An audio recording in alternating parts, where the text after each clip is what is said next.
Cell voltage and specific gravity tests provide a good indication of the state of charge of a battery, but they don't indicate if the battery is able to deliver the necessary power when needed.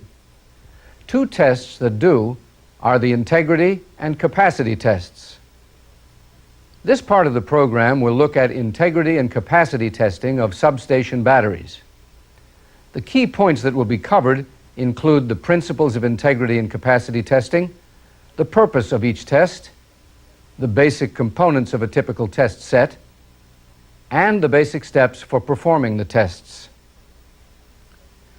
The principle of performing an integrity test is to discharge the battery at a high current for a very short period of time. During this high current discharge, voltage drop is measured across each cell. The purpose of the integrity test is to identify problems in the battery's connections and intercell conductors. Typically, when a substation battery is needed, it must deliver a high momentary current to trip circuit breakers. It's during high discharge currents that problems occur in the battery's connections and intercell conductors. In fact, a large percentage of battery system failures are due to defects in internal connections, terminal post connections, the intercell connectors, and jumpers. These defects show up as higher than normal voltage drops during an integrity test.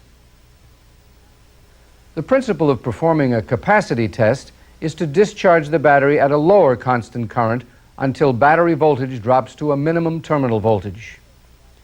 The time it takes to discharge the battery to the minimum terminal voltage is compared to the battery's rated discharge time to determine the capacity of the battery. The purpose of the capacity test is to determine if the battery can provide backup power for its rated period of time. Before integrity and capacity testing, several battery checks must be done, including a thorough visual inspection of each cell, specific gravity and float voltage checks of each cell, a check of the battery's terminal float voltage, checking electrolyte temperatures of selected cells, such as every sixth cell, and calculating the average cell electrolyte temperature. It's important to know that an integrity test places a high current stress on all the cells. If a cell is mechanically defective, the stress of an integrity test could cause the cell to explode. For this reason, the visual inspection and other preliminary checks are very important. Another test, called an impedance test, may also be useful in identifying defective cells before an integrity test is done. The impedance test will be shown later in this program. In addition to the preliminary checks, the safest way to conduct an integrity and capacity test is to take the station battery out of service and replace it with an auxiliary battery. If this isn't possible, the station battery must be tested with the system load connected. For this example, a mobile battery in a specially designed battery trailer will provide the backup power for the DC system while the station battery is being tested.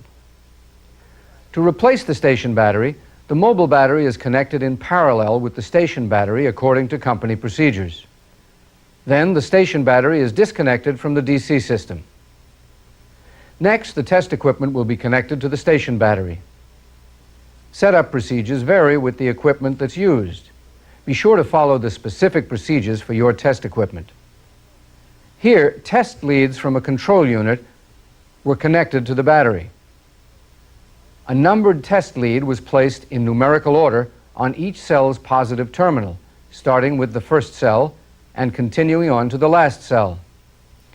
With the leads connected in this manner, the control unit will measure the voltage drop for each cell and its intercell connector. Then the control unit was connected to a master load unit. The master load unit is regulated by the control unit to draw the required current from the battery. Both units are plugged into an AC outlet. The load unit has two cables, which are connected to the positive terminal of the first cell and the negative terminal of the last cell. Once the equipment is properly connected, the control unit is programmed for the desired test duration and current. For the integrity test, the test duration is a period long enough to measure the voltage drop across each cell, in this case 60 seconds. The test current is a value that's as high as the peak current of the normal station load. In this example, 70 amps. For the capacity test, the duration of the test is a period of time that is shorter than the battery's rated discharge time. For example, this battery is rated to deliver 25 amps continuously for 8 hours before discharging to its minimum acceptable voltage. However, the control unit will be programmed for a 3-hour rate of discharge. The test current is determined from the manufacturer's ampere-hour rating of the battery for the selected discharge rate. In this case, the battery should deliver 50 amps continuously for the 3-hour test before discharging to its minimum acceptable voltage. The rated current, 50 amps in this example, is divided by K, which is a correction factor based on the average cell temperature. For example, using this temperature correction chart, if the average cell temperature is 68 degrees Fahrenheit, the correction factor is 1.056. The rated test current of 50 amps divided by the correction factor of 1.056 gives a test current of about 47 amps, which is entered into the control unit for the capacity test. The control unit is also programmed for a variety of alarm and cutoff values. Some of these may include low cell voltage, to sound an alarm if any cell drops to a critical voltage, usually 1.75 volts. Low cell voltage shutdown, to stop the test if any cell voltage drops to a critical voltage at which the cell could reverse its polarity. This is usually 1 volt. Low battery voltage, to sound an alarm if the total battery voltage drops to a critical voltage, usually 1.75 volts times the number of cells, in this case 42 volts. And low battery voltage shutdown, to stop the test if the battery reaches its minimum acceptable value. In this case, the minimum value is 42 volts, the same as for the low battery voltage alarm. Some control units may include a video monitor, which visually indicates the voltage of each cell during the tests. In addition, a printer may be connected to the control unit to provide printouts of cell and battery voltages. If a printer is used, the control unit is programmed to provide a printout at specific times during the test. After the control unit is programmed, the time and date are entered and the tests are started. During the integrity test, a high current is drawn from the battery. This is a critical part of the test. Individual cell voltages must be read and compared against each other. If a cell voltage is 0.03 volts below the average or adjacent cell voltages, the cell should be checked with a digital voltmeter to determine if the excessive voltage drop is caused by the cell or by the intercell connector. Cell voltage is measured across the positive and negative terminals of the cell to exclude the intercell connector. If this voltage is similar to the other cell voltage readings, the excessive voltage drop is caused by the intercell connection. Poor intercell connections can cause heating. For this reason, poor connections need to be closely watched for excessive heating throughout the rest of the test. Intercell connector heating can be checked in a number of ways.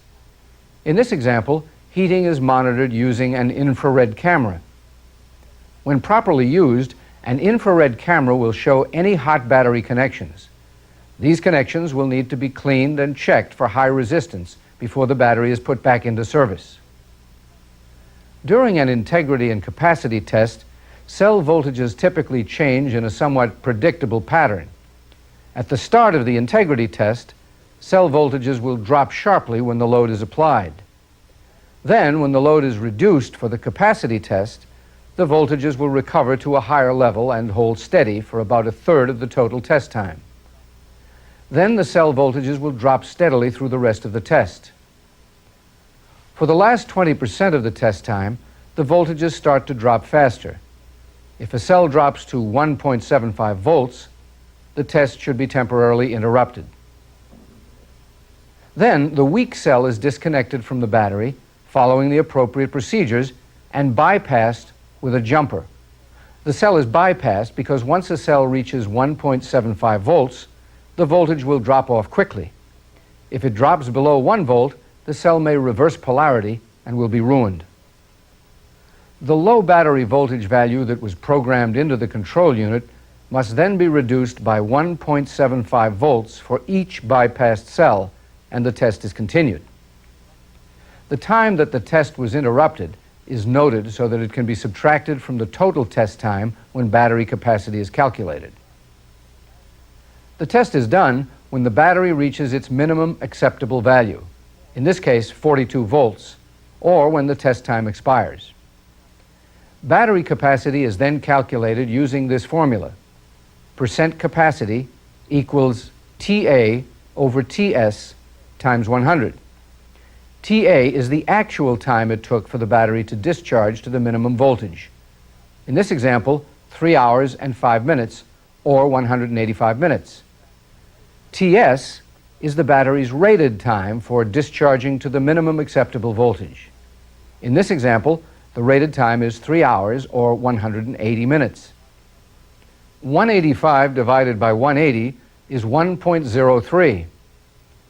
1.03 times 100 is 103. So the capacity of the battery is 103%. IEEE Standard 450 recommends that a battery be replaced when its capacity drops below 80%. If the battery passes the capacity test, any high resistance connections that were noted are cleaned and rechecked for resistance using a digital micro-ohm meter. Then the battery is returned to service according to company procedures. Typically, the battery is given an equalizing charge to restore it to full charge. As we saw in this part of the program, integrity testing identifies problems in the battery's connections and intercell conductors, and capacity testing determines the remaining useful life of the battery. Both tests help indicate if the battery can deliver the necessary power when it's needed.